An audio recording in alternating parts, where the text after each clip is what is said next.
Assalamualaikum warahmatullahi wabarakatuh.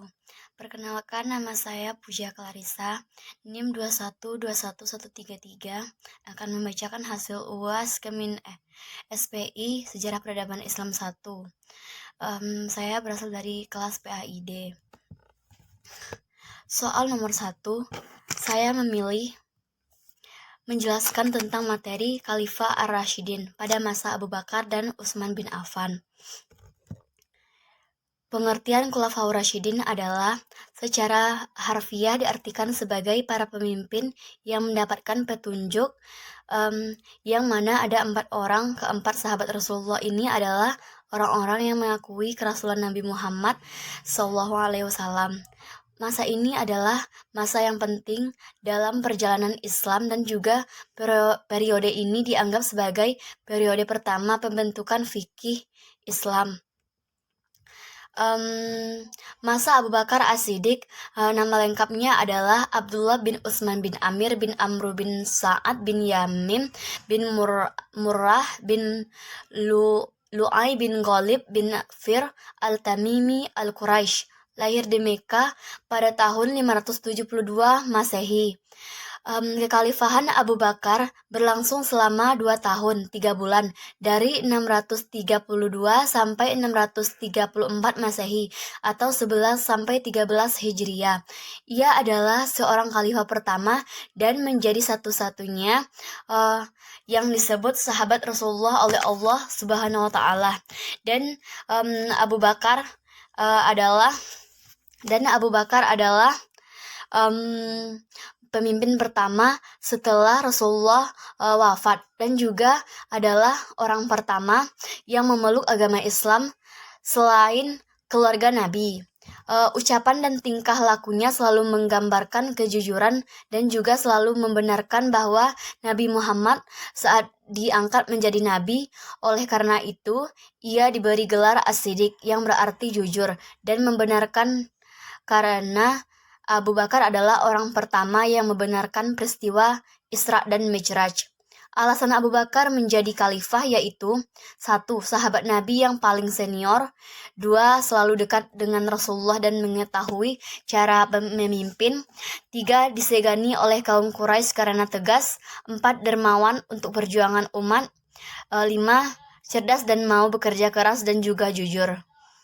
Pemerintahan Abu Bakar menyelesaikan perpecahan di suku bangsa Arab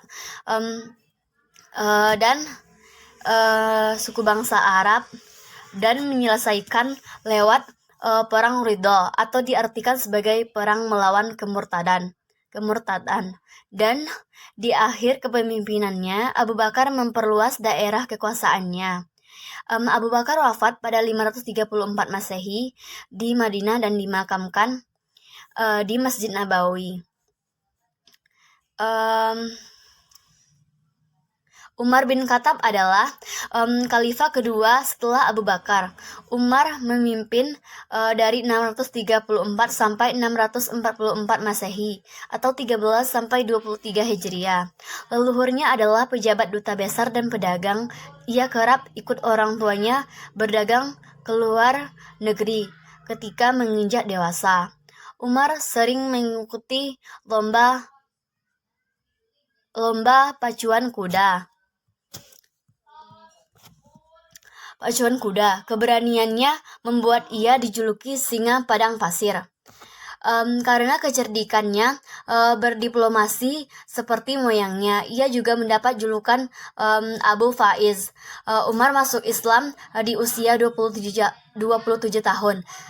Sebelumnya ia memusuhi Nabi dan para pengikutnya.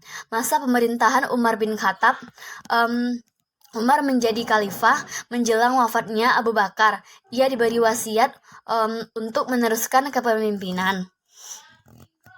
Keputusan ini didukung sahabat Nabi yang lain. Sebagai seorang khalifah, Umar dikenal tegas dan pemberani. Ia juga sangat peduli kepada rakyatnya. Disebutkan bahwa Umar selalu berkeliling menemui rakyatnya Ia rutin memastikan apakah ada di antara mereka yang kelaparan, sakit, atau kesusahan. Pada masa kekhalifahan Umar, Islam mengalami kemajuan yang sangat pesat. Pasukannya berhasil mengalahkan dua kekuatan besar saat itu, yakni Romawi di barat dan Persia di timur. Pada 634, tentara Muslim sebanyak 46.000 orang mengalahkan 300 juta tentara Romawi di dataran Yarmouk. Di bawah Umar, ekspansi Islam dimulai. Ibu kota Suriah, Damaskus, dikuasai pada 635, setahun setelah kemenangan di Yarmouk. Seluruh daerah Suriah jatuh ke kekuasaan Islam. Suriah dijadikan basis, ekspansi diteruskan ke Mesir di bawah kepemimpinan Amir In'as, ke Irak di bawah kepemimpinan Sa'ad bin Abi Waqqas. Ibu kota Mesir Alexandria ditaklukkan pada 661 Masehi. Begitu pula ibu kota Persia Al-Madain yang dikuasai pada tahun 637. Kekuasaan Islam meliputi Jazirah Arab, Palestina, Suriah, sebagian Persia dan Mesir. Ia membagi daerah ini menjadi provinsi. Tiap provinsi ditunjuk satu gubernur. Umar juga berjasa meletakkan dasar negara. Ia mengesahkan ketentaraan, kepolisian, hingga sistem kehakiman. Umar juga mengadakan hisbah atau pengawasan terhadap pasar, membangun pusat pengawasan terhadap takaran atau timbangan, dan mencetak uang negara, serta mendirikan Bait al-Mal. Departemen yang dibangun antara lain Departemen Pajak dan Tanah, Diwan Al-Kharj, dan Departemen Keuangan, Diwan Al-Mal. Kepada kelompok non-muslim, Umar memberikan kemerdekaan beragama. Salah satu peninggalannya yang abadi yakni sistem kalender Islam atau Almanak Hijriyah. Sistem ini mengawali tahun dari tanggal 1 Muharram, mulai dihitung saat peristiwa hijrah akhir kepemimpinan Umar bin Khattab. Kejayaan Islam di bawah Umar membuat banyak musuh yang marah dan denda. Bahkan Umar sendiri pernah menjadi sasaran pembunuhan. Ia terjadi ketika Persia ditaklukkan Umar. Seorang badan majusi dari bangsa Persia bernama Abu Lu'lu atau Fairuz mencoba menusuk Umar ketika sholat subuh berjamaah. Akibat tusukan itu, Umar meninggal dunia pada 3 November 644 Masehi. Atas izin Siti Aisyah, istri Rasulullah, Umar dimakamkan di Masjid Nabawi, sebelah Rasulullah dan Abu Bakar. 2. Ibrah mempelajari Khulafaur Rasyidin. Ibrah atau pelajaran yang dapat diambil dari kepemimpinan Khulafaur Rasyidin adalah meneladani prestasi-prestasi yang dicapai Khalifah Abu Bakar As-Siddiq, merupakan salah satu sosok pemimpin yang tegas dan teguh memegang kebenaran. Khalifah Abu Bakar As-Siddiq segera memberantas suatu gerakan yang dinilai menyalahi Islam tanpa memberi kesempatan gerakan tersebut berkembangan. Khalifah Umar bin Khattab merupakan salah satu pemimpin yang meletakkan dasar-dasar demokrasi dalam Islam. Beliau benar-benar memperhatikan dan mengutamakan kepentingan rakyat. Dalam pemerintahan beliau memilih pejabat yang 116 benar-benar dapat dipercaya. Khalifah Umar bin Khattab juga selalu membuka diri untuk menerima suara langsung dari rakyatnya.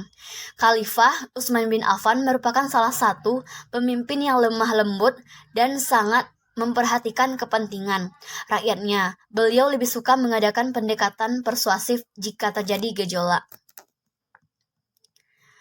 Nilai karakter yang dimiliki Abu Bakar perlu diteladani oleh generasi muslim sekarang dan juga masa yang akan datang. Sebab beliau adalah seorang pemimpin Islam yang jujur, adil, berani, dan suka bekerja keras. Mengutamakan kepentingan masyarakat dari kepentingan pribadi. Sifat berani bisa memberikan seseorang rasa percaya diri, sehingga mampu mengendalikan dirinya dengan lebih baik dalam menghadapi situasi apapun. Membiasakan untuk selalu bersikap adil dapat membuat hidup bermasyarakat menjadi lebih rukun dan harmonis, terhindar dari perselisihan dan juga menjauhkan diri dari perbuatan zalim terhadap hak orang lain. Sama-sama untuk mendekatkan diri kepada Allah, menjalankan apa yang diperintahkan Allah Subhanahu wa taala sama kita. Sekian, terima kasih. Assalamualaikum warahmatullahi wabarakatuh.